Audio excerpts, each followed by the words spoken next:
Hello, all of my good friends there in California, George and the others, and also those who are watching this live from around the world. I'm so sorry I can't be there in person with you. I have many of the categories of COVID right now, and that's why I'm not even permitted to get on a plane. So that's why I could not make it out there to California. Really wish I could have been there. Enjoyed watching the testimonies earlier this evening, and certainly enjoyed also the panel. I was supposed to have been on that panel. I'm sorry I didn't make it, but I love the four of you who were there, and I agree with everything you've said. You did an excellent job. God bless you.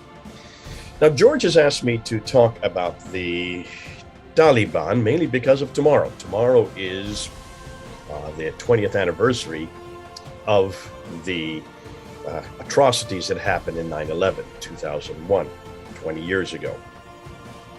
And to understand and unpack what's happened in the last 20 years and what's happening now and what's been happening in the last few weeks, George wanted me to give some background to these Taliban, where they came from, whether or not they are radicals or not, and really what their agenda is, what their history is, and what should we expect.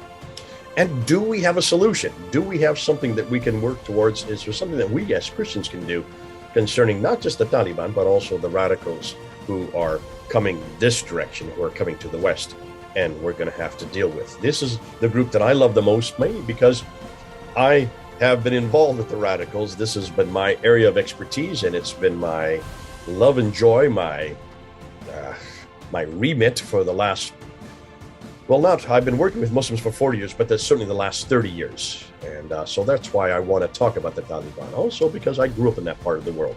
I grew up in India, not too far away, just next to Pakistan. And so I know a good bit about it. I know their history. And also, I have been following them for many years. So let's get right into it. I'm going to share my PowerPoint, and then we'll go right into the PowerPoint.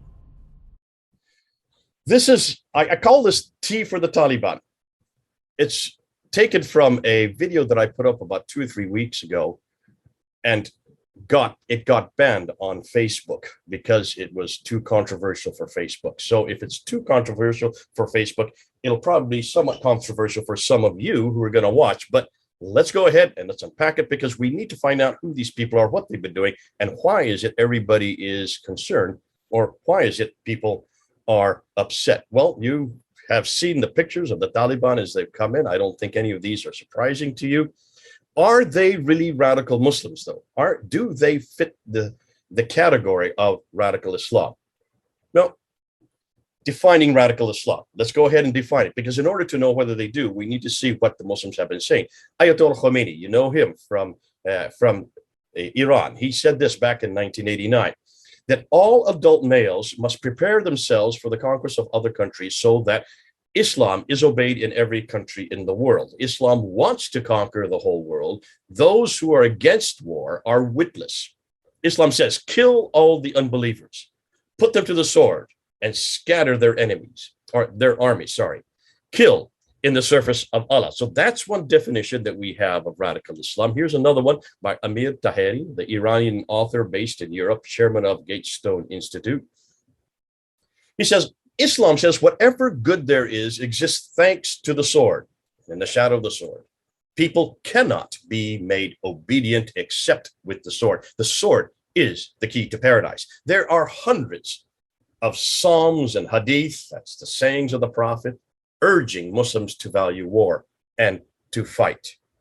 Well, let's go to Turkey. Let's look and see what Recep Tayyip Erdogan, what does he say? And he talks about this idea of moderate Islam. And he was asked on TV about this. And his response is, there is no moderate or immoderate Islam. Islam is Islam, and that's it. So obviously, everybody seems to be saying the same thing. Let's go to possibly one of the greatest moderates, Yusuf al-Qaradawi, who is there in Al Jazeera television. He is the scholar who comes on in the evenings, and he's the one that unpacks the Quran. He's the one that exegetes it. Certainly, he would have a definition. And he was asked this back in 2004, a year to the day of the bombings that we had in 2005 in London. He was there at Heathrow Airport, and he was asked, what is radical versus moderate Islam? And was asked, is there such a thing as radical Islam? Can they have suicide bombers? And he, right there at Heathrow Airport, on July 7th, said, yes, suicide bombers are perfectly legitimate. And then he went on to say that for Muslims, men can beat their wives, quoting chapter 4, verse 34. And then he said that for homosexuals, they must be killed. Now, he wasn't even asked that question. He just introduced it. So if this is the most moderate voice that's on Al Jazeera television every night, and that defines Islam, then I would say that's pretty radical. Unfortunately, those who invited him to Heathrow Airport didn't realize who he was or where he came from. They had no idea that he was a student of Sayyid Qutb and Ayman Zawahiri. Sayyid Qutb of the Muslim Brotherhood, Ayman Zawahiri, who is still alive today, who is one of the leaders, one of the founders of Al-Qaeda and part of the Muslim Brotherhood before that. So let's go on and let's ask what some of my friends, Sheikh Omar Bakri Muhammad and Anjum Chowdhury, two fellows that I've debated and I've had years of experience with, still do follow Anjum Chowdhury. Sheikh Omar Bakri Muhammad, we're not even sure is alive anymore, but they're in Britain. I used to debate these guys and their followers, 2,000 of whom went and joined ISIS in 2014 and 2015. And they would say there is a struggle between the people of Shaitan, that would be people like Cameron, Killian Project, and anybody else that's Western, and those of Allah, or the Muslims. And Allah is on our side, so we will win. The speech, he said, by Mr. Cameron, who was our prime minister at that time, was an attack against Muslims, not extremists. He wants Muslims to give up the idea of Khilafah and the Sharia and jihad. There is no Islam without ruling by that which Allah has revealed, the Khilafah and the Islamic State, and removing obstacles in the way of implementing the Sharia. So even in Britain, these are both British-based Muslims, highly controversial, obviously, but they do represent a good portion of Muslims in Britain. And so you have these two responses. On one side, you have the traditionalists, the Islamicists, like Anjum Chowdhury I just quoted. On the other side, you get the almost extreme opposite, Irshad Manji out of Canada, who is actually a lesbian and is also a self-proclaimed imam in her own life. Right, and she has written this Allah, Liberty, and Love, a very, not at all traditional view, a very westernized, not even moderate, I would say very liberal view of Islam. This tug of war that's going on in Islam right now, the traditionalists on the right and the modernists on the left. The Anjum Chowdhury's over here who want to hold on to 1,400 years of tradition. They seek to apply and impose this, the Quran, the Hadith, the Sirah, the Tafsir, the standard Islamic narrative, as we call it, including the Tariq and the Sharia for today. And then you have the modernists over here who are seek to find the spirit of Islam in these texts within rejecting many of them, saying they're no longer applicable today, choosing some, and resurrecting the art of ijtihad, interpretation, believing Islam is a viable modernized entity for today. So they are both using the text, but they're using it two different ways. The traditionalists read it and apply it literalistically. The modernists on the other side try to sanitize it for the Western mindset. The Irshad Manjis on one side, the Anjum Chowdhury's on the other. Let's look at the text and let's see how you can do that. Well, when you look at the text, and this is something I've always asked moderate Muslims or those on the left, I ask them, hold on a minute. If you believe radical Islam that's over here on the right, does not follow the text, where are these verses you're talking about, such as verses on peace? And they always start with chapter 2, verse 256, for there is no compulsion in religion. I remember I was in the House of Lords when this was brought up by the Lord Ahmed, who was the senior Muslim lord at that time. And he came into the room. We were in there. We were discussing these Islamic courts. We were trying to shut down these Islamic courts. And he put his books down, turned to us in the gallery there. And he says, what's your problem? Islam is a religion of peace. For there is no compulsion in religion. And I raised my head and I asked Lord Ahmed, do you know where that comes from? He says, no, I'm not an Islam Quranist. I just know that it says that it's somewhere in the Quran. I said, that's in chapter 2, verse 256. I said, have you read the rest of the verse and have you read the one that follows it? Because if you look at the entire context of that verse, you will see that this is for those who reject Allah and Muhammad, for great will be their retribution, for they will be in hellfire. I said, now is there no retribution? Is there no compulsion? There is all kinds of compulsion. And he jumped over to chapter 109, verse 1 to 6, unto you your religion and unto me my religion, as if that was the one verse that he could hang on to. He then went on to chapter 2, verse 190, though he didn't know the context. And I said, where it says, those who fight you do not transgress limits. And I said, do you know the context of that verse? He says, no, again, I told you I'm not a Quranist. I said, why don't you read the rest of the verse? Because then it says, and slay them wherever you catch them and fight them. And until they prevail, no faith, no more faith in Allah. I said, if that's what you're talking about, then I'm already dead. How can you not have any, how can you have transgress any limits? I'm dead. I'm killed. Don't use that verse, I said. And I remember other Muslims have come up with these verses. And I've always said, look and ask what part of the Quran they belong to. And in almost every case, these supposed peaceful verses turn out not to be peaceful. And they are also in the wrong part of the Quran, because we have two different sections of the Quran. You have, if you look at the Quran, the very beginning part is what we know as Medina. The second part would be Meccan. And the Medina are the longer verses that are chapters. The second are the shorter chapters. Now, there is a problem because there's almost two completely different contexts when you look at the two sections of the Quran, and they do not at all fit together. There is an enormous amount of contradiction after contradiction. All the violent verses are in the first part, and all the supposed peaceful verses are in the second part. Well, the way to eradicate that is to go to Surah 2, Ayah 106, and Surah 16, Ayah 101. When you look at these two verses, and it says, that which we give something better. So mansuk versus nasik, which means there is an abrogation. The later, which is the Medinans, abrogates the earlier, which is Meccan, and all the peaceful verses are in the Meccan surahs. All the violent ones are in the Medina, which abrogate the peaceful verses. Therein is the problem. In chapter 5, verse 32, and this is probably this is the favorite verse of almost all the liberals and the moderate Muslims. And it comes from this idea that the children of Israel, says that if anyone killed a person in retaliation of murder or spread mischief in the land, it would be as if he killed all mankind. But if anyone saved a life, it would be as if he saved the life of all mankind. So you have this don't kill, save. Seemingly a very peaceful verse. And I know everybody loves to use this verse until you realize that this verse needs to follow verse 31, which talks about the blood. It talks about Cain killing Abel, and it's about the blood of Abel taken by Cain. So it's really it's nothing more than a redemption analysis on the blood of Abel, but it is for children of Israel, which Muslims are not. You have to read the next verse. That's for us, and that's for Muslims. And it says, the recompense for those who wage war against Allah and his messenger and do mischief in the land. Now, what does mischief in the land? I've asked Muslim after Muslim, the only thing they can say is, this Muslim in the land is anybody who stands against Islam, is that they should be killed or crucified, or their hands and their feet be cut off on opposite sides. Now, folks, if you're going to go to verse 32, that doesn't apply to Muslims, but 33 does, and it applies also to us. That's why I have to put the two together. You need to look at the context. It's not a very pretty context. And that's why it's so important that we do continue to use these verses and use them with Muslims, but also show people who are using them that they dare not support their arguments with those supposedly peace verses. And I've said this for almost 40 years of working with Muslims. Show me one peaceful verse that says you're to have peace with me, a Christian. You cannot find it, not in the Quran. Which suggests to me then that the radicals got it right. The radicals on the left, they're going to the Quran. So who are these radicals? Well, let's take a look and let's try to define radicalization. Do they have a true interpretation of Islam, and do they follow a divine edict? Now, the difficulty is this.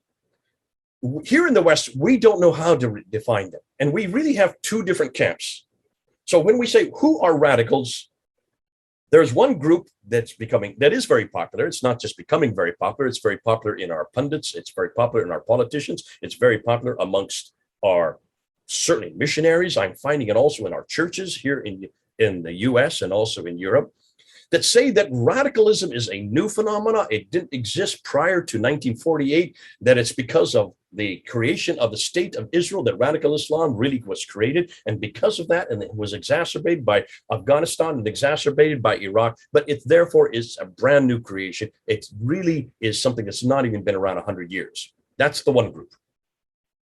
The other group comes from the position that radical Islam is not new, and that it's very old. In fact, it has existed from the time that Islam began. And I would suggest the year would be 624, when the Islamic State began. So let's look at the first position. The first position, well, actually, I've just given you the first position. The radical Islam is a reaction against geopolitical circumstances. It's a reaction against the creation of Israel in 1948. It's a reaction against taking over Afghanistan in 2001, which created the Taliban, and that's where Al-Qaeda then took off there, and they eradicated, well, those towers in New York, and also what they did to our economy, to say nothing of the fact what they did to us as a people. And then, of course, Iraq, exacerbated by what happened in Iraq with Saddam Hussein, which all three are political problems. If you look at them, none of these are theological, they're political. Therefore, they need a political solution. And that's not for us as Christians, because we are not political. We separate church and state. So it's not really our problem. Radical Muslims are not our problem. I get this all the time from Christians. I get it from atheists. I get it from humanists. I get it from politicians. Anybody I meet when I say I work with radical Muslims say, what a waste of time. You can't do a thing about it. Because in order to eradicate radical Islam, you're going to have to use bombs, bullets, and cruise missiles. And you don't have anything to do with bombs, bullets, and cruise missiles. Especially me as a pacifist, I'm even further off to the right. What can the church do? Well, most people, when I talk about radical Islam, or I talk about ISIS, or Al-Qaeda, or the Taliban, or the Boko Haram, or the Al-Shabaab, or the Hizb al-Tahrir, you name it, all these different groups, they say, really, just ignore it, Jay. Don't worry about it. We can't fight it, so don't fight it. Can't throw money in it, so don't throw money at it. Try to find common ground. Find common ground with it somehow.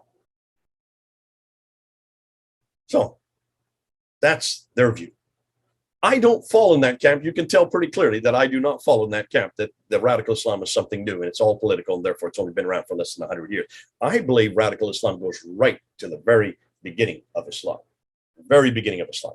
You've got to go back to the 7th century. You've got to start with Muhammad himself. You need to look at his example in Medina to find out the whole foundations for Islam. You'll need to look at the caliphate that started in 624 and how he defeats the Jews in 624, 625, up until 627, dies finally in Medina in 632, again, according to the standard Islamic tradition. And then you need to go follow the 4 rightly guided killers. Look and see what Abu Bakr did, Umar, Uthman, and Ali. Look at all the way up from 632 all the way up to 661. And when the Umayyad Caliphate finally comes in 61, and look and see the warfare, so the enormous amount of violence that happened from the very beginning. Start from 972, getting into the 10th century, going up into the 11th century, the ordinance of the government, of the religious positions, the Sunni Islamic political thought. Take a look at it, unpack it, look at the 7 criteria for the caliphs, codify the political edifice. Take a look and unpack them, and you will see it is absolutely radical in its very ethos. Enforcing the jizya tax, wouldn't permit anybody who was of the dhimmi, those who were the Christians or the Jews, to build their temples or build their buildings or churches or synagogues. Then you get to really the man that really that would be the most radical, the one that really stands as a radical for me, and that's Ibn Taymiyyah. Ibn Taymiyyah from 1263 to 1328. If you want to find how to define an Islam, a Muslim, in fact, when radicals talk to me, and I've spent 30 years working with the radical Muslims, what they tell me is that to find out and understand who a radical Muslim, who a foundational Muslim, because radical by definition is, well, like a radical number. It is the root. You go to the root. You go to the root of Islam. You go to the radical number. You want to go to the root of Islam, you need to start at the very beginning. But then they always point to Ibn Taymiyyah. Why?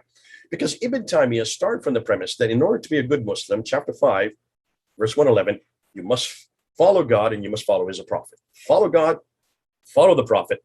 And to do that, you need to read the Quran. So therefore, you need to read the Quran, look and see what the Quran's about, and see it's all about Muhammad. Therefore, read the book, follow the man. Read the book, follow the man. The book of the man, book of the man, book of the man. This is my favorite phrase. And it's not me that created that phrase. It's actually the Muslims that helped me understand it, because that's what they say all the time, quoting Ibn Taymiyyah. Ironically, about 200 years later, Martin Luther said much the same thing there in Germany. To be a good Christian, read the Bible and follow Jesus, the book of the man, book of the man, book of the man. So our Reformation is based on that whole principle, and yet we got it 200 years after the Muslims. They were way ahead of us on this idea. We then jump to the 1700s, and we see Ibn Taymiyyah's legacy, specifically with Muhammad ibn al-Wahhab. Wahhab was from that part of Arabia. He lived in Medina. He was studying Ibn Taymiyyah's material, With him was another guy named Shah Walihullah, who you see pictured there on the right. He came from India, way over in the east, and he had come up to Medina to study Ibn Taymiyyah as well. So the two of them were there in Medina, in the central part of the Hijaz, what we know to the Hijaz, and they were looking at Ibn Taymiyyah's message, so that Wahhab stayed there, amalgamated himself with the Saud family, the Ibn Saud family. The Ibn Saud family then took over and eradicated all their competition there in the Arabian Peninsula, and they then created the Saudi Arabia that we have today, giving their name to the country. They needed, obviously, religious legitimacy, and that's why they went to Wahhab and asked him to be their theologian. And so bringing the church, or you might say bringing the mosque and the state together, they then amalgamated themselves as the politicians and Wahhab as the theological foundations for their patronage and for their political office.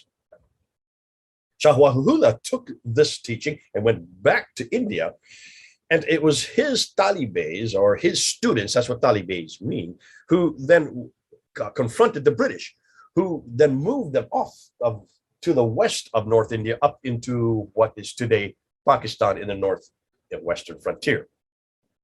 Now, let's jump to the 20th century. From the 1700s, let's go to the 1900s.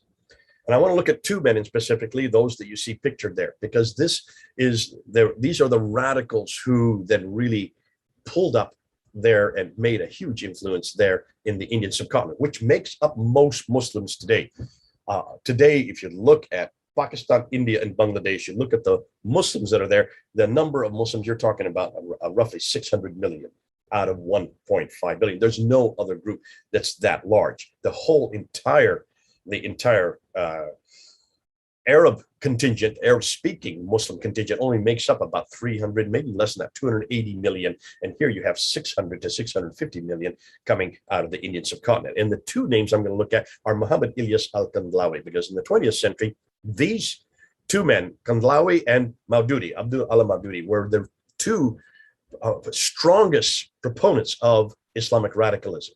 Muhammad Ilyas Kandhlawi created the group called the Tablighi Jamaat. I don't know if any of you have heard of that. It's a very well-known group. It started in 1926, and his whole emphasis was to bring people back to the Book of the Man, coming and taking them back to the Quran, modeled by Muhammad. Now, they have grown and grown in the last 100 years, and so now they are in about 120 countries. They have a membership of 80 million. That is the largest radical group I know anywhere in the world. I don't know of any other radical group that numbers that much. And yet most of you who are listening to me have never heard of this group. These are the guys and gals I have to work with, because they are from the Indian subcontinent. They dominate Islamic theology and politics in the UK, in Britain, where I spent 25 years up until 2017. And so I've had to engage with those, the talibs, the students, and the members of the Tablighi Jamaat. The other man is Abdul Maududi, who was from Deoband. Deoband is in northern India. I used to go through Deoband on my way to visit my parents on the train, and then we would stop, and there would be these madrasas on either side of the railway tracks. And so Maududi was the big leader there, and the Deobandi, the whole Deobandi radical ideals came out of his schools in 1947. That he left India and went over to Pakistan in the West, and he started the Jamaat-e-Islami, which are all based on the Deobandi movement that came out of Deoband there in India. Now, those madrasas have been growing and growing and growing since the last century. Today, they are all over northwestern Pakistan, and they are primarily in the Pashtun areas. The Pashtun, I'm going to be talking about them a little later. They are the ones that make up the Taliban, because these madrasas are pouring out these students, and these students are known as talibés. And the talibé then became the Taliban. The Taliban, how many are we talking about? Well, according to the latest statistics, anywhere from 1.7 million of these students are being graduated every year. That's a large number. So you've got to pay attention to these groups. They're just so huge. We're talking about millions, not just tens of thousands. But they're all in the Indian subcontinent. What about over there in Middle East? Well, in Middle East, you need to go back at the same time period in the 20th century. You need to go back to Egypt. And you need to go back to Hassan al-Banna. You can see him pictured there, who started the Muslim Brotherhood. He was killed in 1948. And his favorite recruit and student was Sayyid Qutb, hugely influential. Sayyid Qutb could memorize this book here, the Quran. He memorized it by the time he was 10 years old, which showed the prodigy of who we're talking about. And there in 1966, he was then killed by Gamal Nasser. He had been in prison for 10 years, from 56 to 1966. While in prison for those 10 years, he wrote two pivotal books, In the Shade of the Quran that you see there, and Milestones. I have Milestones right back here. But it is those books that that almost all my radical friends say you must read, because if to understand us, you need to read those books, because those are like the Mein Kampf, you might say, of Islamic radicalism today in the 20th century. He just took this book and he exegeted it, showed verse by verse how you apply it for the 20th century, not for the 7th century. He brought that which was written in the 8th and 9th century, and he brought it into the 20th century. And that's why he was so dangerous, and that's why he was so influential, and that's why he finally had to be killed, became a martyr in 1966.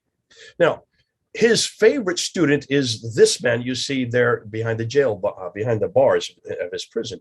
Ayman Zawahiri was a medical doctor, Egyptian, was part of the Muslim Brotherhood, studied under Sayyid Qutb. He had memorized the Quran by the time he was 15. Again, another prodigy. But he became radicalized by the Nasser and Sadat and these Egyptian pan-Arabists. Pan-Arabism starts from the premise that they want to become westernized, but they want to do better than the Westerners at their own job. And so Ayman Zawahiri was absolutely livid with this, and that's why he was put into jail. He was finally released, but he did know his scriptures and he did know his theology. He then amalgamated, or he met up with Osama bin Laden, who you see pictured there, the two of them pictured together. And the two of them then created Al-Qaeda. What does it mean? In Arabic, it means the base. The base means really the foundations, the root. Remember, radical by definition means root. The root number, the radical number is a root number. And from while they were becoming influential, and because we know about them much more than others, because of the fact those of us who are American, you'll see in a little while why we know them better. That same time, there were other groups that were popping up all over the place. You have the Hezbollah, the Hamas, the Al-Mahajirun there in Britain, Hamas there in Palestine, Hezbollah, who were there in Lebanon, the Jamaat-e-Islami in Pakistan, the Lashkar-e-Taiba, they're also coming out of Pakistan, the Hizb ut-Tahrir that are in Egypt, Al-Shabaab, they were there in Somalia, Boko Haram in Nigeria, and then ISIS that was formed in Iraq, but then moved into Syria, and then the Taliban itself there in Afghanistan. So all these groups and all these different countries were all becoming radicalized, all based on this viewpoint coming out of Wahhabism that was created in 1700 based on Ibn Taymiyyah's material in the 1300s. Can you see? It's been around for 700 years. This radical view of going back to the Book of the Man, the Book of the Man, the Book of the Man. And all of these groups start from that premise. You always go back and read the Quran, but don't just read it figuratively, you read it literalistically, word for word. And you take whatever it says because it is divine. It is from God himself. You don't question it. You don't try to unpack it. You submit to it. You obey it. And if you know anything about a radical Muslim, they obey the Quran literalistically. And that's why almost all of these groups start from that premise. That's why they're kind of easy to understand. Meanwhile, in the 1970s, up to 2000, you had Musab al-Zarqawi, who was part of Al-Qaeda. He was sent by Ayman Zawahiri to create the Al-Qaeda branch there in Syria and Iraq. And he came across Abu Bakr al-Baghdadi and was very influential in really radicalizing Baghdadi. Baghdadi actually has a doctorate. He's from Baghdad. That's why his name is Baghdadi. And he got a doctorate, I understand it, in Islamic theology and also in Islamic history. So he was not a floozy. This guy really knew his material. Musab Zarqawi then taught him all the manications or manifestations, and how to then use this material, and how to actually take these ideas and put them and apply them on the ground. And so that's why he got him into many of the tactics that Al-Qaeda has been using. The terrorist tactics really came from Muslim al-Zarqawi. Zarqawi was then killed by a drone, a US drone, which kind of shut down Al-Qaeda after he was dead. But ISIS, of course, just grew and grew and grew. And then by 2014, they just completely took over, not just Iraq, but all of Syria, and had their headquarters there in Raqqa.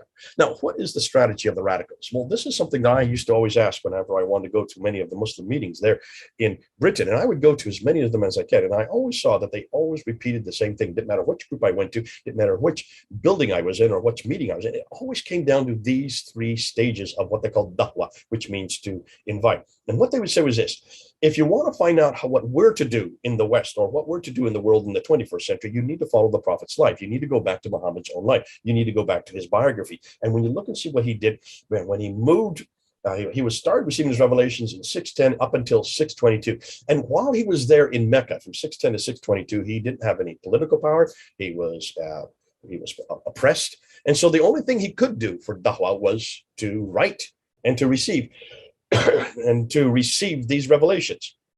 And so that they called it the pen stage. It was the writing stage. And that's what they're doing all over the West. And you'll see them. That's what they're using the internet for. And that's why they're using radio and television and all these different social media platforms, YouTube and all the rest. That's the first stage of da'wah.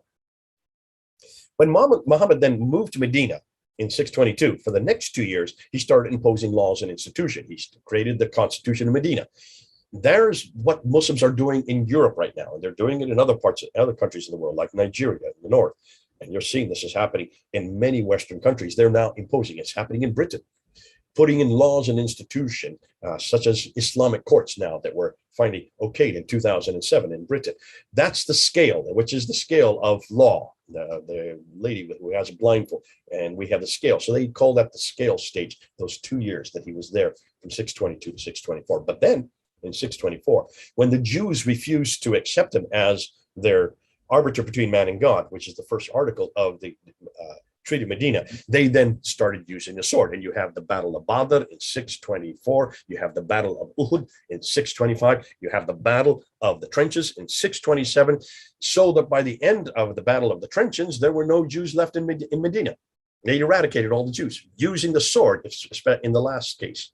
And then from 624 all the way up into 632, Muhammad started using the sword right, left, and center. It was involved in 39 battle campaigns, planned another 22, 29, I think it was, on top of that. So that's the sword stage. And when I would talk to radical Muslims, they would say in the ISIS and Al-Qaeda and Boko Haram and all these different groups, the Taliban included, that they have now moved to that sword stage. You then move into this third stage of da'wah, which is their evangelism. Why the need for da'wah? Well, they would say, and they always talked about the different areas that the West is in decline. It's in decline culturally because it's loss of national identity. Most people don't even know who they are. They don't have any cultural identity anymore. They're multicultural. And when you're multicultural, it means you don't understand your own culture. And there's especially in Europe, it's starting to happen here in America. We don't like America anymore. We hate America. A lot of our politicians want nothing about American ideals or history anymore. And the same thing is happening in Europe. They hate the colonial past and they just want to eradicate, even they're embarrassed by their own flags. The cultural loss of identity is part of this decline that they're looking at.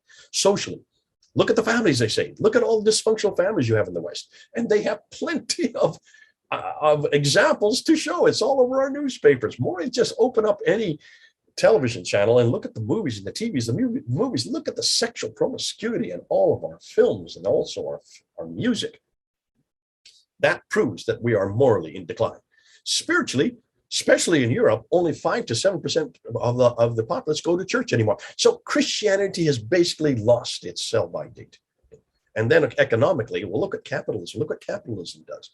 It uses interest, it uses usury, it makes the rich richer and the poor poorer. And you can see example after example. They give all kinds of examples how the West, which is rich, has been persecuted and obliterating any hope of advancement. And that's capitalism at its worst. That's why Islam was against usury. And then politically, we'll look at democracy. Democracy, by definition, is man-made. It is one man against the other. No group of people against group of people. There's nothing about God in it. Therefore, it is anathema in Islam because it is man-driven, man-made, man-instituted, man-continued, and therefore, it has nothing to do with God. And therefore, politically speaking, you must have the Sharia law. So what's their solution? If there's all this decline happening in the West, then Islam is the answer. I would get this at all the meetings I went to. Islam has an answer. Eradicate immorality, introduce Sharia law, and that will eradicate all this promiscuity. Take away usury and institute Islamic banking, which has no usury, no interest. Eradicate democracy, introduce the caliphate. Caliphate has always been better because take a look at the history. It was always perfect. As soon as Muhammad instituted the caliphate in 624, look and see what happened. He took over, he just made a huge gains, and you can see with Abu Bakr, Umar, Uthman, and Ali. Just take a look at those four first caliphs, and my goodness, look and see how Islam shot up. Eradicate Western militaries and introduce the Ummah and eradicate them, and you can introduce them the Islamic State. Now, ISIS especially, you can see, just looking at some examples of where they're starting to use this sword, and you can see with ISIS in 2015, take a look at how many incidents that happened. I just put this up there just so you remember. Do you all remember in 2014, 2015, and then in 2016, all these attacks that happened? 103 in January, 71 in February, 110 in March. I've got a cough. I'm sorry. I've got it. Let me just take this sip.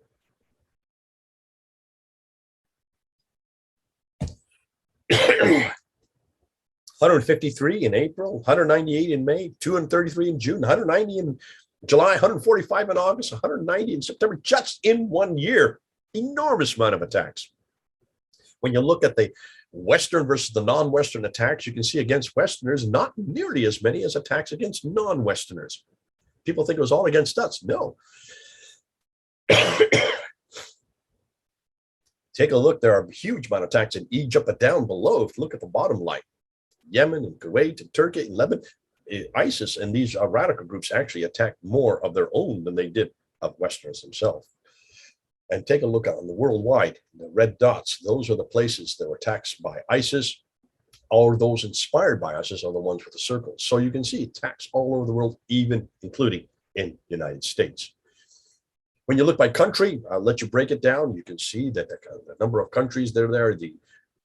Take a look at all the European countries, all the Westernized countries, and then, of course, the other larger Indian Muslim countries. So obviously, the question you need to ask is then how important are they? Are these just isolation? Are these just a small group? Or do they actually represent a larger group? Now, back in 2015, President Obama said that radical Muslims made up only around 1% of all Muslims. Not very much, therefore. He said, we don't really have to worry about them. When I look at the UK, and I always use this because this is what I used when I was in the UK, this question was asked about the radical Muslims, the Al-Qaeda, when they destroyed in 9/11, when they destroyed those two towers. 3,000 people were killed. In October, the very next month, they asked their people in Britain, how many of you support what Al-Qaeda did? And about 15% said they supported Al-Qaeda. Those who were nominal in the middle were about 70%. So they were by far the largest group. And the liberal over here on the left. So you had the radicals over here, 50%, the nominals in the middle, 70%, and over here on the left, the liberals only made it 50%. So again, very small number. More than 1%, but still a small number. They then asked in 2006 the same question.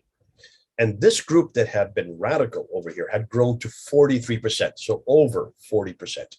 Almost half of all Muslims have been radicalized in just 5 years. And of those people, when they asked the question, do you support suicide bombers? 20% of them supported suicide bombers. And all of them wanted Sharia law to come to Britain, to the UK. By 2015, 27% of them supported the Charlie Hebdo killers. So you can see radicalism is coming to the West, whether we like it or not, and it certainly is the case there in the UK from those statistics. When they wanted to look at other populations like Turkey, Morocco, Jordan, and Pakistan, they asked this in 2004. So this is 3 years after the Taliban, or I'm sorry, Al-Qaeda destroyed the towers there in New York. And they found out in Turkey, 31% of them supported what had happened in 2001. In Morocco is 45%. 31 in Turkey, 45% in Morocco. Jordan, it was 55%. In Pakistan, 65%. That's hugely troubling because at that time, there are 80 million out of 140 million people in Pakistan at that time. Today, now, it's almost approaching 200 million. So you can see these are troubling statistics because this shows that radicalization in those countries, and when they were asked, is not just 1%, like Obama suggested. Now, looking at the numbers, this was the Clarion project that was done in 2015. So we're talking about 6 years ago. They wanted to unpack these statistics a little bit more. And so though they found that 99.9% of Muslims in the West claimed to be peaceful, Muslims at that time in 2015 made about 1.6 billion. Yet 40,000 to 200,000 were members of ISIS, 30,000 were members of Hamas, 50,000 were members of Hezbollah, 100,000 were members of Al-Qaeda and their affiliates, 20 to 100,000 were members of IRCG, which is the Al-Quds force there in the Iranian Revolutionary Guard, 60 to 100,000 were Taliban soldiers in Afghanistan, and 2,000 young British Muslims, all who were sent by Anjem Chowdhury and Sheikh Omar Bakri Mohammed, my good friends, who joined ISIS. This just there in Britain. Now, just looking at those numbers, does that make up 1%? Or let's look at this. How do you define radicalism? Pew International did this Clarion project and these statistics, and they wanted to find out how you would define it. So they looked at the word, the idea of apostasy, that you kill those who leave Islam. They wanted to see if, since that's a radical, that would be a radical injunction. They found that in Afghanistan, almost 80% believed that apostates should be killed. In Egypt, it was 86%, Jordan, 82%, Pakistan, 76%, Malaysia, 62%, and that 27% of all Muslims believe that apostates from Islam should be killed worldwide. That's roughly 237 million Muslims believe that apostates from Islam, those who leave Islam, should be killed. Does that constitute 1%? Not at all. Honor killings, when your child does something wrong and you kill her or him. 37% of all Muslims believe that those who dishonor a family should be killed. And that's found in chapter 18 of the Quran. That represents 345 million of all Muslims believe honor killings are justified. Is that just 1%? What about suicide bombings? Looking here just in the West, they found that amongst French Muslims between 18 and 29 years old believe 42% of them, that's almost half of them, believe that suicide bombings are justified. Amongst British Muslims, again, in the same age group, 35% of them believe that they were justified. In America, between that same age group, 26% of them believe that suicide bombings were justified. Sharia and Hudud laws, 53% of all Muslims in the West were in favor of Sharia law. 22% of all Muslims in the West were in favor of whippings and amputations. That's over half of all Muslims in the West. This is in the West, folks. I'm not talking about Muslims living in the Muslim countries. These are Muslims living in Europe and Australia and the United States. And 51% of all Muslims in the West are in favor of stoning adulterers. Goodness sakes. Sharia law, I can understand, but whippings and amputations, well, you just look at the Quran again. Whippings, that's in chapter 24, verse 2 of the Quran. Amputation, that's in chapter 5, verse 38 of the Quran. Stoning adulterers, that's in also chapter 24, verse 2. So that you can see they're following the Quran. And that's over half of all the populations of Muslims living in the West do believe in these hudud, Sharia law, very penalizing laws. That makes up 281 million worldwide would be in favor of these. Is that 1%? Now, why then this growth of radicalism? Why is it that just in the UK from 15%, it went all the way up to 43% in just 5 years? What was behind this growth in radicalism? To understand the growth, we need to go to the foundations of radicalism. We need to go to the two authorities for every Muslim, and there are two sources. One is the scripture, the Quran, and the other one is Muhammad, the Book of the Man. I've said this already. You know where I'm going to go with this. When you look at the book, I've already gone through the verses on the peace verses, and I haven't really had a chance to go into the violent verses because there's so many of them. In fact, there's so many. Just take a look, 149 violent verses. Notice the sword verses. Some of you may know these. I don't have time to get into them because we don't have that time today, but let's go ahead. And so just show you the Quran is full of violent verses, enormous number one of them. How should these verses be exegeted? Well, understand any verse, to exegete any verse, you always go back to the author. No, we don't have the author for the Quran, so therefore we need to go to the model of the Quran, and the model would be Muhammad himself. And you need to go to his biography, the Siratul Rasulullah, written by Ibn Hisham. You need to go to his sayings, the Hadith, written by Al-Bukhari, Sahih Muslim, Ibn Dawud, and others. You need to go to the Maghazi rates, the Maghazi documents, written by Al-Waqidi, who was writing it in the 9th century as well. And what you find is that he fought 29 battles himself and planned another 39 on top of that. So 29 battles he fought himself personally, and then planned another 39. So you can see his whole life after 624, from 624 to 632, that's that 8-year period. He fought all these battles. So if that's his example, then you can understand why those who come under his jurisdiction, which means all Muslims, look and see what he did to the Jews. You can see why they would do that, because look what he did to the Jews in 624 after the Battle of Balda. He threw out the Banu Kanuka family. After the Battle of Uhud in 625, he threw out the Banu Nadir family, Jewish family. And then after the Battle of the Trenches in 627, he then took all 800 men.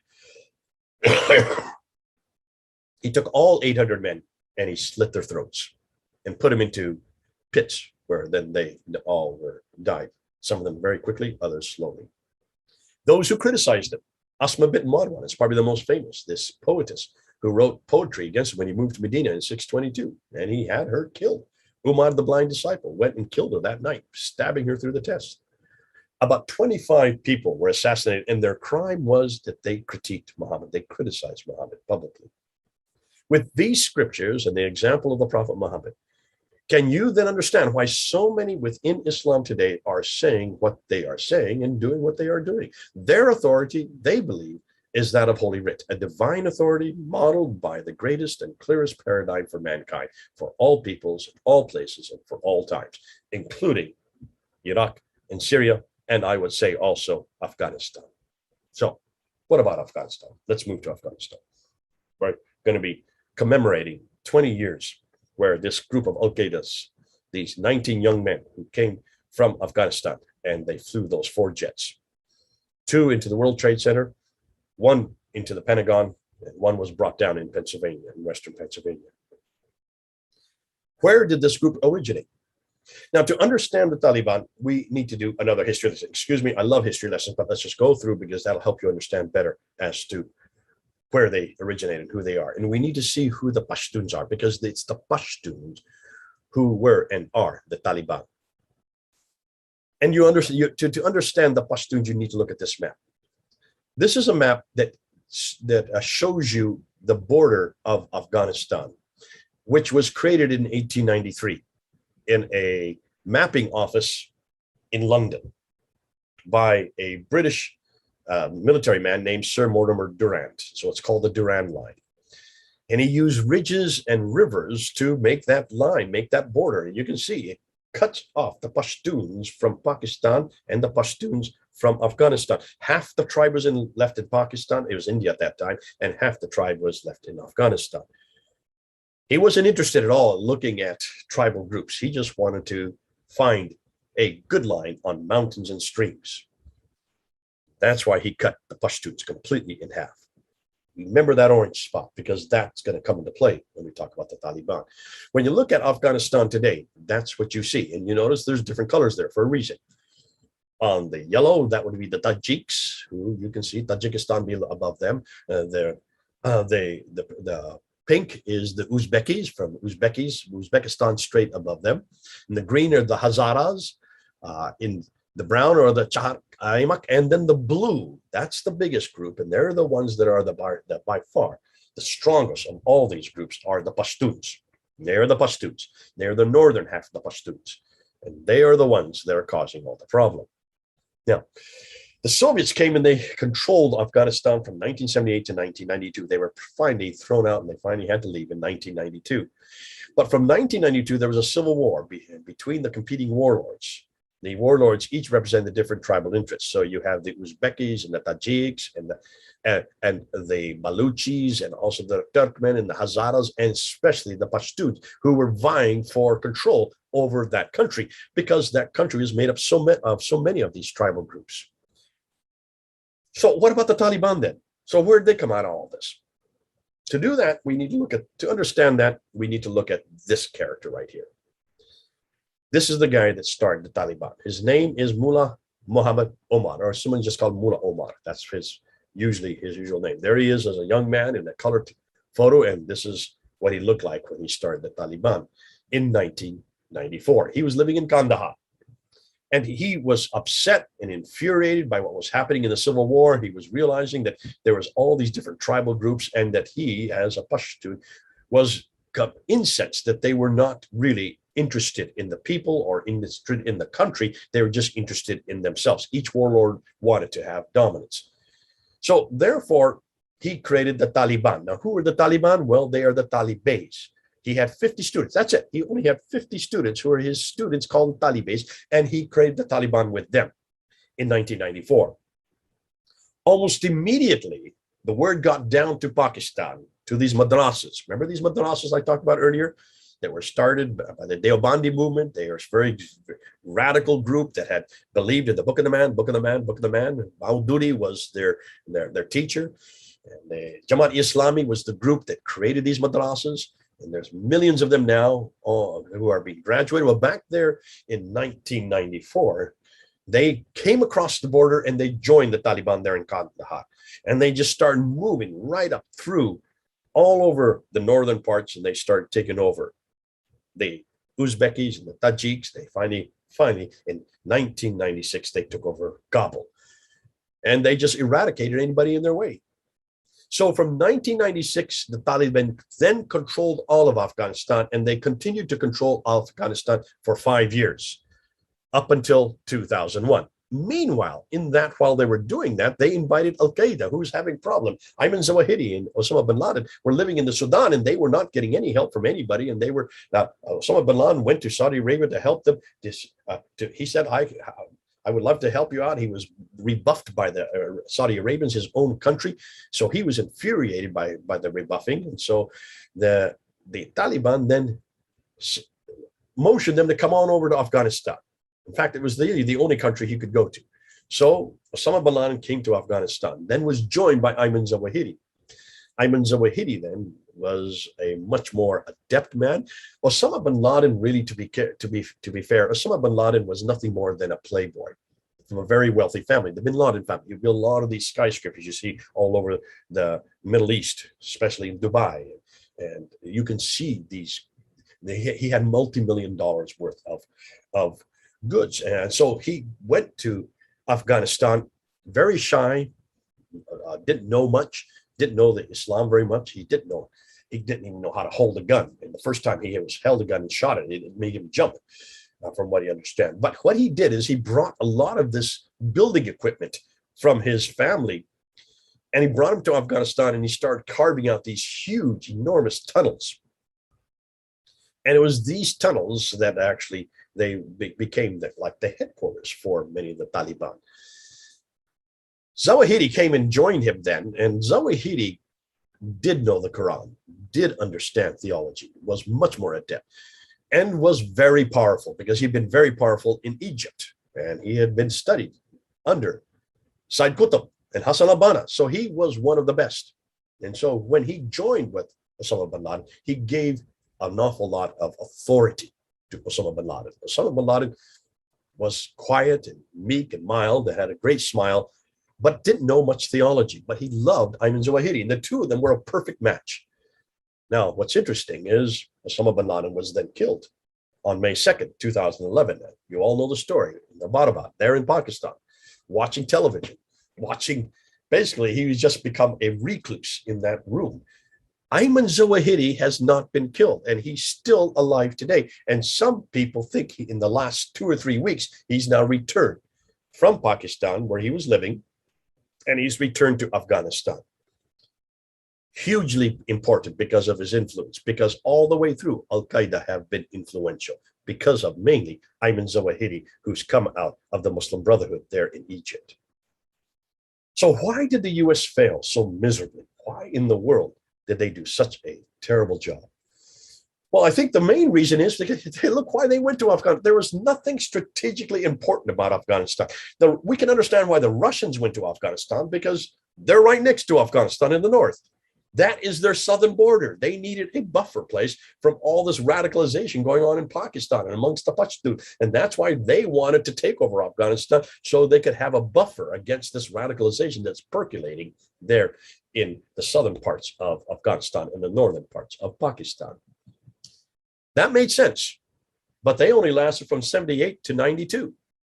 So they only lasted 14 years. The US, therefore, only went to Afghanistan not because of any strategic reason.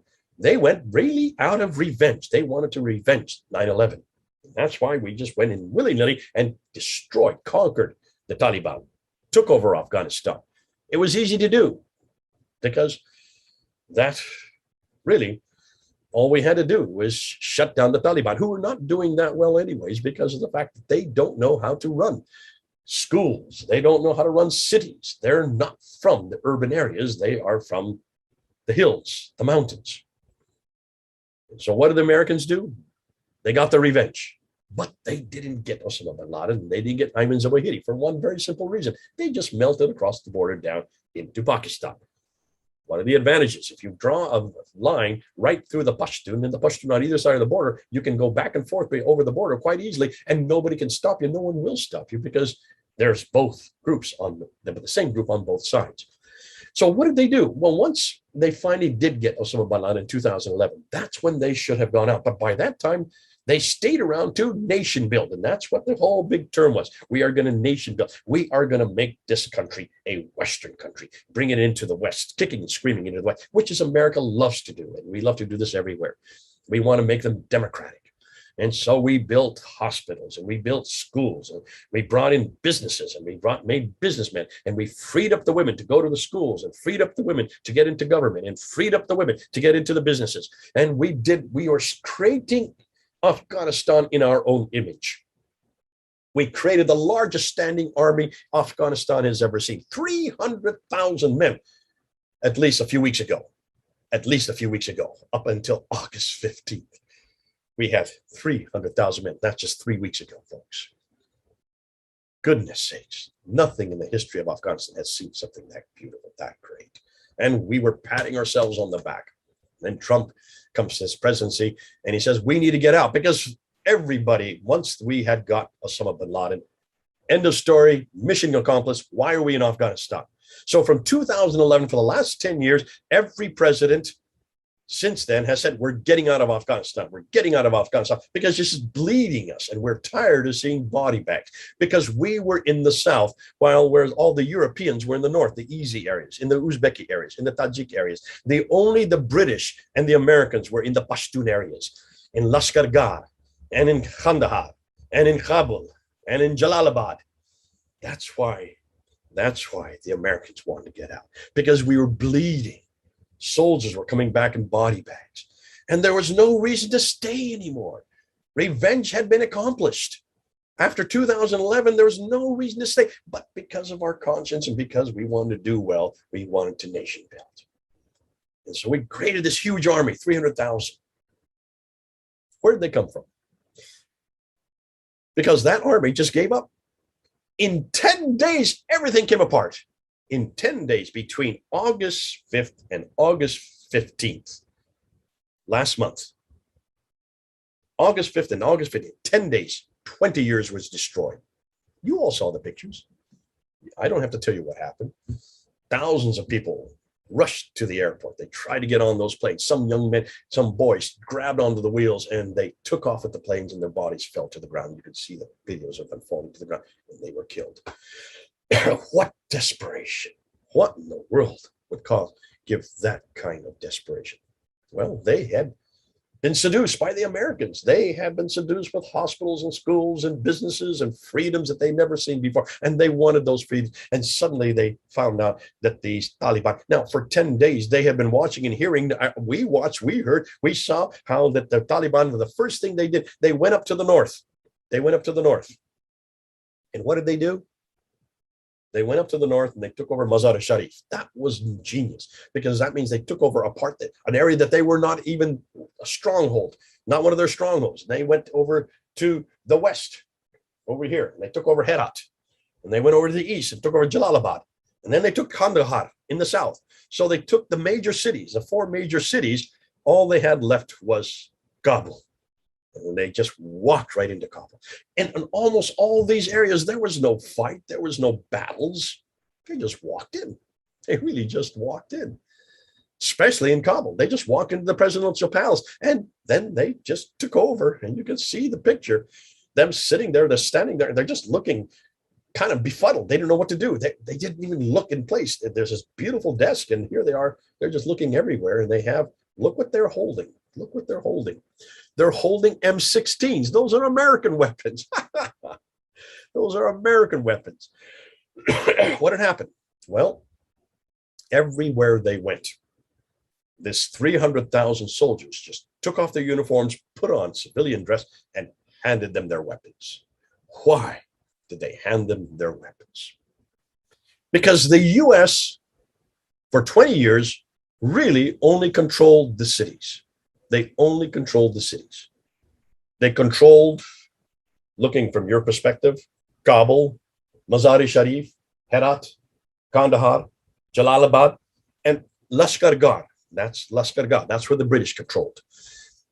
Really, that's all they controlled, the 5 cities. They didn't control the countryside. They didn't control the mountainous areas. They didn't control the villages. They didn't control the rural area. And 80% of all Afghanis live in the rural area. Only 20% live in the cities. Only 20%. And it was that 20% that they had given all these freedoms to. And they had seduced them with all these trinkets and all this money, enormous. $2 trillion pumped into the economy. $2 trillion by America alone. All the other Europeans had many other millions and millions of dollars. But $2 trillion were pumped into the economy there. But they pumped them into the cities. That's why the Taliban just took over one city after another, boom, boom, boom, boom, boom, boom, until finally Kabul was taken on August 15th. Why? Because the military had relatives who were in those villages, who were under the Taliban rule. And they knew they liked being soldiers. They got uniforms, they got houses, they got fed, they got salaries. Who wouldn't get a job like that? But as soon as they saw all these cities falling from August 5th to August 15th, they just gave their weapons up and they let them come in to they let them come in to the big bases. Bagram base, one of the largest bases, Air Force bases in the world. They just gave up the base with all these airplanes, 27 airplanes. Now, they have been disabled, of course. Well, once the US left, so did their nation building. Everybody tried to leave with them. 126,000 we managed to get out. Biden patted himself on his back, saying, mission accomplished, he said. We got ourselves out of there. What a fiasco. I'm sure he's going to rue how he did that. And it's been an embarrassment. Take a look at those 5 cities. Just take a look at them. Mazar-e-Sharif, Herat, Kandahar, Kabul, and Jalalabad. Those are the cities. That's the only area that the Americans really controlled, and the British. They didn't control anything else. And that's why we lost in 10 days what we had created over 20 years. So what's about the future? What about the future? To understand the Taliban, one must understand the Pashtuns. This is why we need to look at the future. For 2,000 years, the Pashtuns have lived in that part of the world. So they can trace their lineage all the way back to the 1st century BC. And they've lived under what they call a code of ethics called Pashtunwali. Now, there are many parts of the Pashtunwali, but the most important areas are the 4 that I have up there. You have Melmestya, which means being a good host to those who come in from outside. You have Nunawatai, which means giving asylum to anybody that comes, and you protect them if they come and they come under Melmestya. Probably remember the Navy SEAL when the Taliban attacked and killed. They ambushed a Navy SEAL group, and one of them got away, Marcus Luttrell, and he was wounded. The Sabrai tribe took him in, and they gave him Nunawatai, and he used that. And they even stood against other Taliban and actually had fights with the other Taliban just to protect it because of that Nunawatai. But they also then have Badal. Badal means vengeance against anybody that stands against, and that Badal can continue from generation to generation to generation. And another group of the what they know as their code of ethics is Hewad, the country. The country is the most important thing. You must fight for the country. What country? Khorasan. Khorasan. There you can see. The Khorasan is that orange area there. That is the original area of the Pashtuns. And so the Pashtuns want to take that all back, which means they want to take part of Pakistan back. Pakistan is going to have a terrible future because they have not really taken this into consideration. They want to take back Khorasan. Why? Because that is their country, Hewad, and they want vengeance. Now, what about the people left behind? No, you saw what happened. Many who tried to get on those planes, 126,000 that succeeded. Tens of thousands of Afghans still are there who work for the US and their allies, left behind, possibly will be hunted down. We don't know. We're guessing that that's what's going to happen. We'll see. What's more important is what's been happening in the last 2 years. There has been a devastating famine in Afghanistan, and that 70% of the Afghani populace cannot even feed themselves, and they have to be fed. And they were being fed by the NGOs, the European NGOs and the American NGOs who've been feeding them. Now, all of those NGOs were thrown out within 2 weeks. After August 15th, they all had to left. They are part of the 126,000 that left, and the other tens of thousands that left for the other countries. They're no longer in Afghanistan. And it is those NGOs that had all the food to feed the people. It has those NGOs that had all the contacts and had all the means to get them to the people. The Taliban don't know how to feed people. They're not interested. That is not, they're going to have to, but they don't have any experience. They don't have any engineering experience. They don't have any technical experience. They don't have any political will, and they don't have any background in agriculture on that scale. So who's going to now feed them? And what's going to happen about this famine? See, no one talked about that. I don't see anybody talking about that. I don't see Biden talking about it. I don't see American pundits talking about it. I don't even see the news talking about it. And then what about the Christian church? See, this is what we need to be careful of, because we have lots of Christian brothers and sisters that are still in Afghanistan who are under persecution. We heard tonight from one young lady whose family was able to get out on that rush to get out. And even she said that it was difficult for them in Doha. Even as they're in the United States, there's a lot of difficulty, but they're glad to get out. What about those left behind? What about the churches that are underground? We're getting in reports now. We know that some pastors were able to go down to the land, to the land borders crossings in Quetta, which is in the south, and Peshawar, which is up in the east. Peshawar up here, Quetta down here. So they have been getting out, but the majority of pastors have chosen to stay put, to help their churches, to help their congregants. They don't want to leave their churches.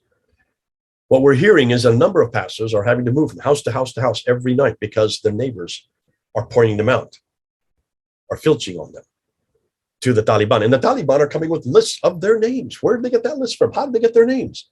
Somebody has basically told the Taliban who the pastors are. We need to pray for the church and for the people of Afghanistan, as the future does not look good. Is there a solution to this? And this is what George wanted me to ask. Come up with a solution, Jay. Well, most people, when you ask this, say, well, that basically this is not a solution that the church can do. This is a solution that the state must do. It's the state's duty. Certainly, it can protect or fight against this real evil, this radicalism. But in Afghanistan, they had 20 years to do so, and it all came to naught in 10 days. So it's obviously the state is not capable of eradicating radicalism, not in Afghanistan. We did it okay in Syria, but not in Afghanistan. Nation building is what they want to do, but not on the back of bombs, bullets, and cruise missiles. And that's not a final solution, especially in Afghanistan, because Afghanistan is a mountainous country. It's not like the flat plains of Iraq and Syria, where aircraft can be used. So what is the remit of the state? What can they do? How can they try to solve this?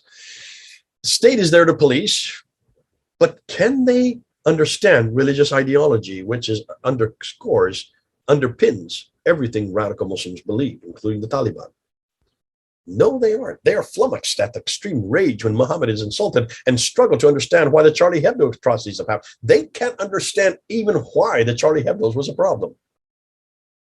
The state only can engage militarily, but it can't solve the ideological problem.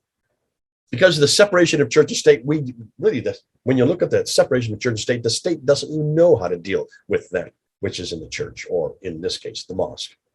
They don't understand the ideology, nor do they understand the theology of Islam, and they don't have the tools to confront it. Therefore, don't ask the state to do this. They're not going to be able to do that. Now, all they want is politicians, they can criticize, but they don't even want to criticize Islam's founder. They are scared to death of criticizing. I remember Tony Blair saying that he read the Quran all the way through 3 times, and all he could find is peace. Peace in the Quran. What Quran did he read? David Cameron, the UK Prime Minister, said ISIS has nothing to do with Islam, separating ISIS and separating Boko Haram and all these radical groups. Obama said much the same thing. ISIL, he called it, is not Islamic. And they need the votes of the minorities. They need the votes of the Muslims, and therefore they want to make sure that they speak for them and don't ever tarnish their constituents with the word radical. Christians, much of those are the same problem I find everywhere. All that Christians want are peace and making and peace and love. I just came out of Central America, and almost all the teaching that went before me was on peace and reconciliation with Islam, peace and reconciliation with Islam. And suddenly I said, well, wait, why are you so scared of the Muslims? Why don't we just take them on? Go to the same scriptures and unpack it and then show them how hopeless the Quran they have and how hopeless their Muhammad is and how hopeless Islam is historically. They never heard that before. I was the first that ever taught them that, because Christians don't know how to engage with Muslims theologically. We don't. If our goal is simply peace in with Islam and Muslims, it can become a blockage to turning radical hate to Taliban to radical love. Jesus. Remember what Jesus says. If the world hates you, keep in mind that it hated me first. We should be expected to be hated, persecuted, jailed, flogged, even killed, if need be, if we are preaching Jesus' name and confronting Islam or any other ism, any other ideology that stands in the way of Jesus Christ. We should expect this. That's in chapter 10 of Matthew. It's right there. So who can, therefore, fight radical Islam? What about the atheists? Maybe they can do it. Well, look at Anne-Marie Waters, a good friend, Douglas Murray, another good friend, Tom Holland, Geert Wilders out of Holland, the other 3 are from Britain. They've tried their best. These are the best. The 4 of them I know in Europe, the 4 best in Europe that have been confronting Islam, but they have no solution for the Muslims. Oh, they can shut down Islam intellectually, but not ideologically, because they have no ideology to replace it, because they're atheists. What about the humanists? Well, usually they either respond 3 different ways. With rage, they build division, and hate which leads to war. They keep on saying that. Do to them as they are doing to you, that's not a solution. Defiance. They defend secularism's God of liberty, but they don't even understand what that means or where it's coming from or the roots that it comes up. You can't even talk about that liberty unless you go to the Bible to find out how it's to be applied.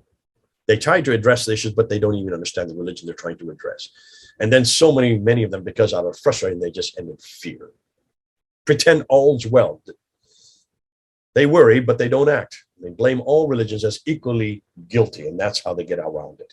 Well, we're all guilty, including our Christian background, our Judeo-Christian background. That is not a solution. What about the Islamic missionaries? Muslim missionaries, if you listen to them, and I have been listening to them for 30 years, I've had to engage with them face-to-face at Speaker's Corner for 25 years, and all they want to do is target the West. They just want to challenge Christianity. They're Muslim missionaries using Acts 17 missional methods to convert Christians, but their internet sites are all polemical.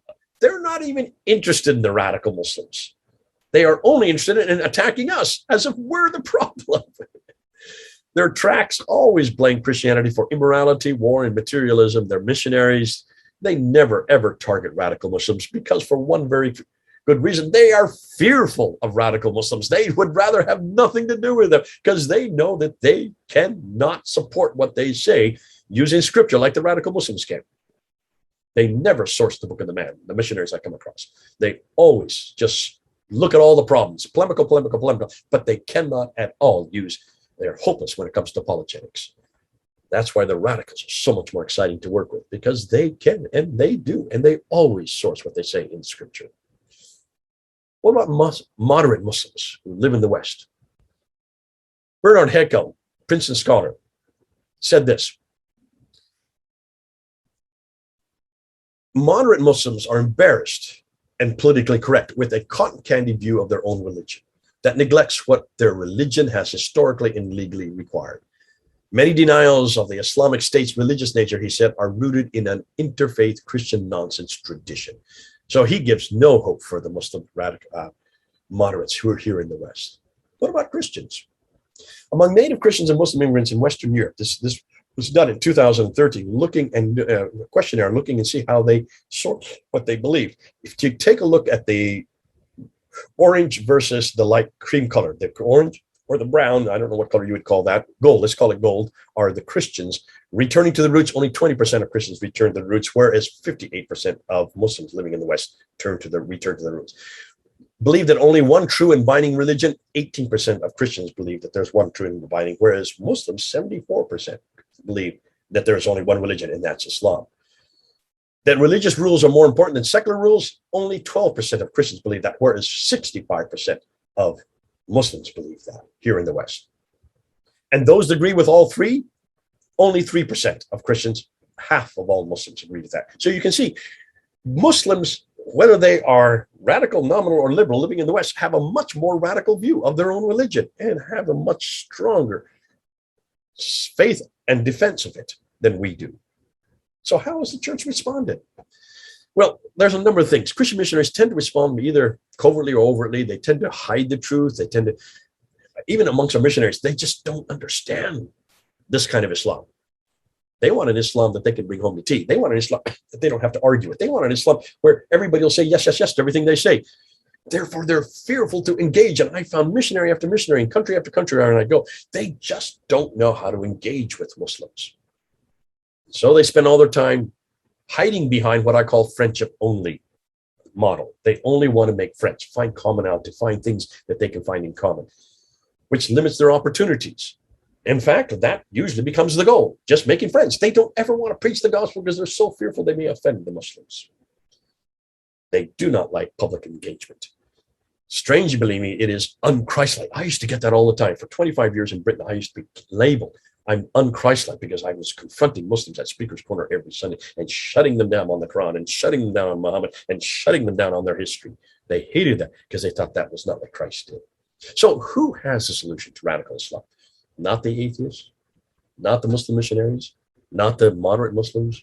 Certainly most Christians and not most missionaries I met don't have any solution, because how are you going to take on that ideology? Well, the only way I know how to take on radical Islam's ideology is with a radical Christian ideology.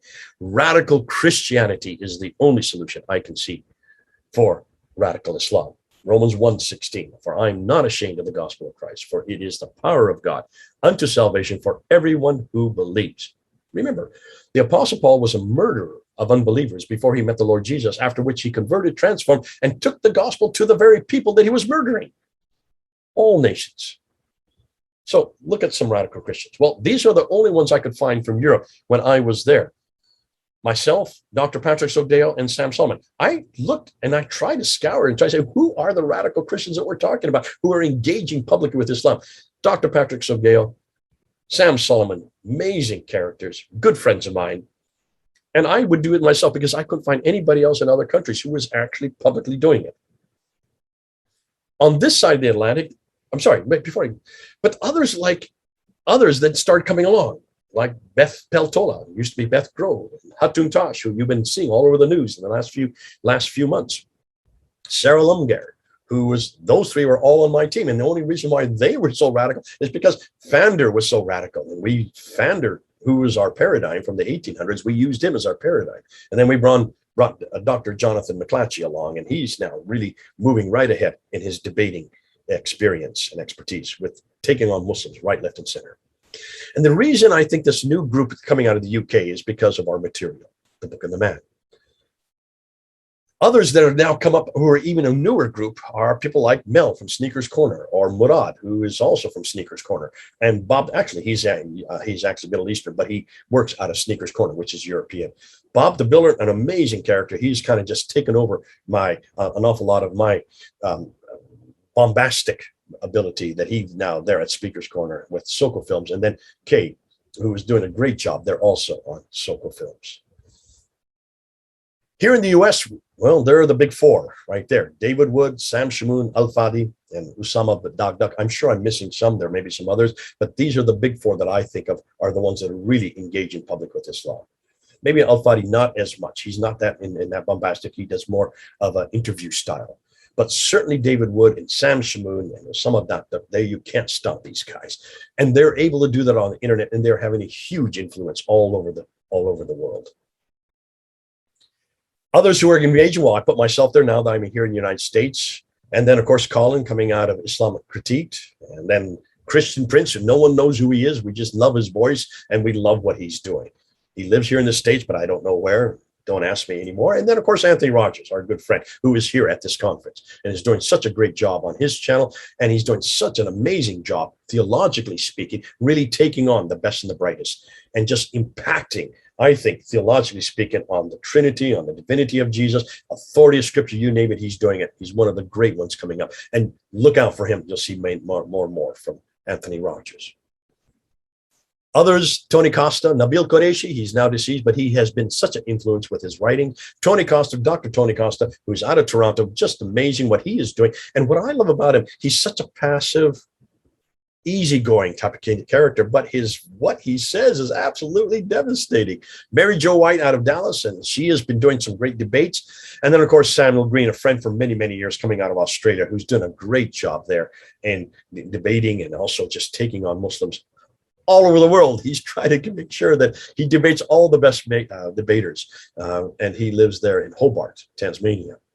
Dr. Bernie Power, what a friend in Australia, doing debates. Even at his age, you just cannot shut this guy down. He's so prolific and such an amazing debater.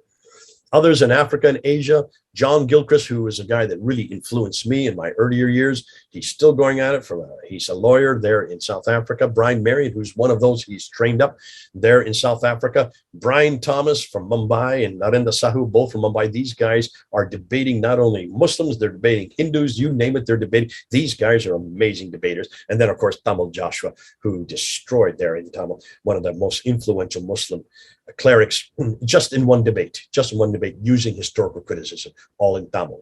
Asghar Ali coming out of Bangalore, just enormous amount of charisma this guy has. These guys are amazing, and they're doing a much better job than almost anybody else I know, because they're Indians. And I won't explain that. Ask me if you have another time. So what's the solution? And I'm going to end with this. The reason why we're starting to get radical Muslim Christians who are now going public and doing such a great job is because we have the material now. We have such good material. When you look at the Bible versus the Quran, we can destroy the Quran. We have a solid history. Islam has almost no history, or the Quran almost has no history. The kingdom of God versus the Khilafah. Look at the kingdom of God. It wins every time against the Khilafah. Just take a look and see where the kingdom of God has flourished and flourished all through the West, and why we in the West are so dependent on Judeo-Christian kingdom of God. That is what made West so great. And that's why so many people want to come our direction and live in the West, because of the kingdom of God that we have. No, I'm not saying America is the kingdom of God. I'm saying our principles, Judeo-Christian principles that create our laws and institutions. That is what has made us great, all based on the Bible. The Khilafah, show me one Khilafah that has been successful. None. The women in the Bible versus women in the Quran, this is something that Beth Patola has really done such a great job on, and she got her master's in this area. She's done an amazing job of just looking at the women in both the Bible and the Quran and showing that it's so much more freeing for her as a woman looking at the Bible than what we find in the Quran. Jesus versus Muhammad. I mean, goodness sakes, if you look at Jesus, Muhammad, Jesus wins every time. Jesus, what a model for today, for any day, for anyone, for anywhere. And then, of course, Yahweh versus Allah. There's no contest.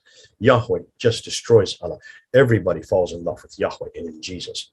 Allah, please, give me an hour and I'll tell you all the problems I have with Allah. And when you look at peace versus violence, it is peace in Christianity that has been consistent for the last 2,000 years versus violence in Islam. Now, I'm not saying all of the church has been peaceful, but the whole ethos of peace you can only find in the New Testament. You can only find in the person of Jesus Christ. You can only find in his example. And that's why the peace of Jesus Christ in the Gospels is the standard that we're using today. You take a look at Islam, and as I said already, just look at the verses, look at the man, look at the book of the man, look at the book of the man of Islam, and you will see there's violence throughout. Which then, if you look at the relevancy of Christianity, in looking at all these areas, which is the most relevant? When you look at the Bible, the kingdom of God, the women of the Bible, Jesus, Yahweh, and the peace of Christianity, obviously it is Christianity that's a lot more relevant against the irrelevancy of the Quran, the Khilafah, women in the Quran, Muhammad, Allah, and violence in Islam. None of that is irrelevant, not for the day, not for any day, not for here, not for anywhere. And that's why I would suggest not for you, not for me, or for anyone. We have the solution. What weapons will we use? The weapons we use are not weapons of this world. For we do not use weapons of this world. For the weapons of our warfare are not of flesh and blood, but have divine power to destroy strongholds. It says in 2 Corinthians 10, verse 4. And then verse 5, we destroy arguments and every lofty opinion raised against the knowledge of God. And we take every thought and make it captive to and obedient to Jesus Christ. It is arguments that we use, folks. We have the ideology and we have the scriptures. We have the only solution for today. Now, for those of you who are going to go out into the world and use this material, remember the Taliban are still there, and the Taliban have now thrown United States out. Yes, they have. But what are they going to replace it with? And for any of you who are part of the Taliban, or any of you who are Muslims who are looking at the Taliban and are starting to ballyhoo and say, yay, look at the Taliban, they destroyed America.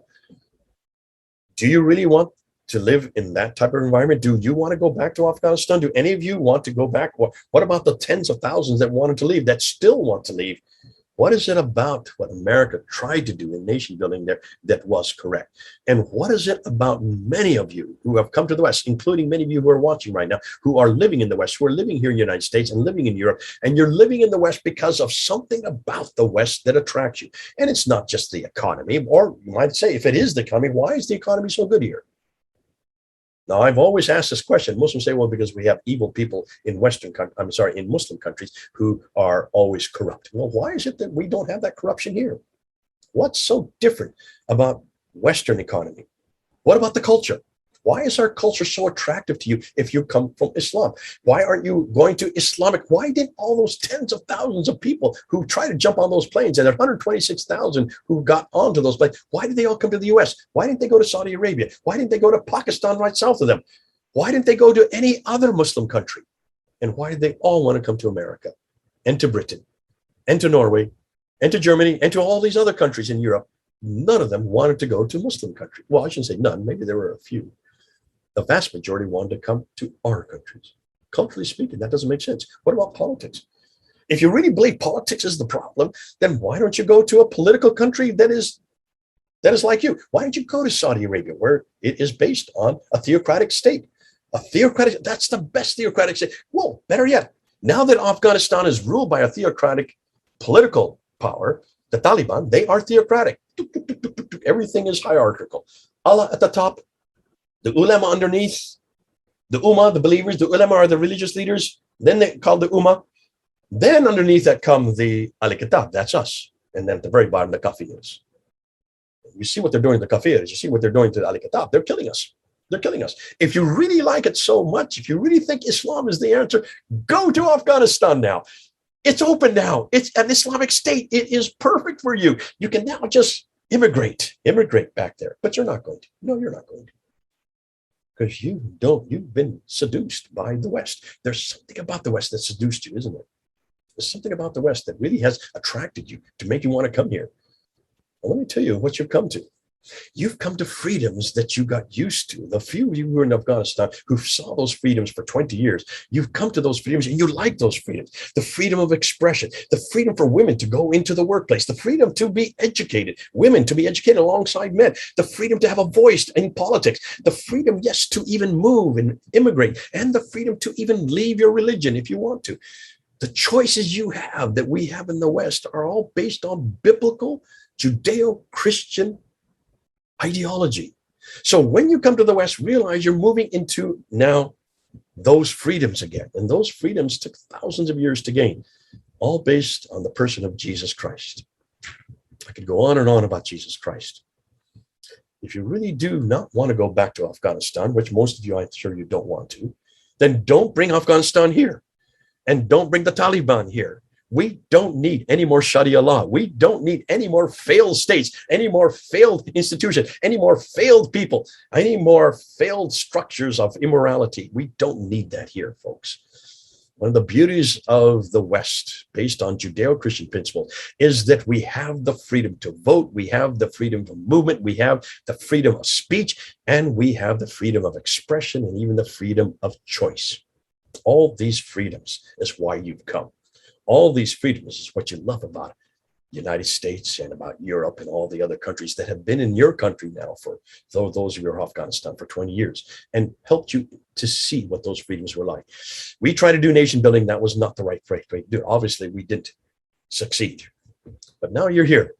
And I would suggest that you stop going to this book anymore.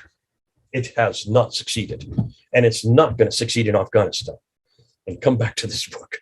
Come back to the real foundation for freedom and love. And yes, mercy and compassion. And that's the person of Jesus Christ. That's my solution. You really want a solution? It's right here in this book, modeled by the man, the book and the man, the book and the man. What's the book?